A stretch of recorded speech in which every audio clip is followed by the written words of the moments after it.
மாற்றுக் கட்சியை சேர்ந்த 100க்கும் மேற்பட்டோர் அதிமுக பொதுச் செயலாளர் எடப்பாடி பழனிசாமி முன்னிலையில் அதிமுகவில் இணைந்தனர்.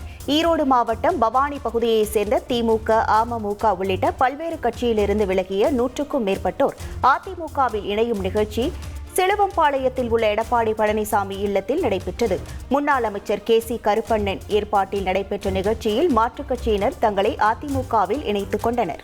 இந்து மக்கள் இஸ்லாமியர்களுக்கு ஆதரவாக இருப்பதாக முன்னாள் நிதியமைச்சர் ப. சிதம்பரம் தெரிவித்தார்.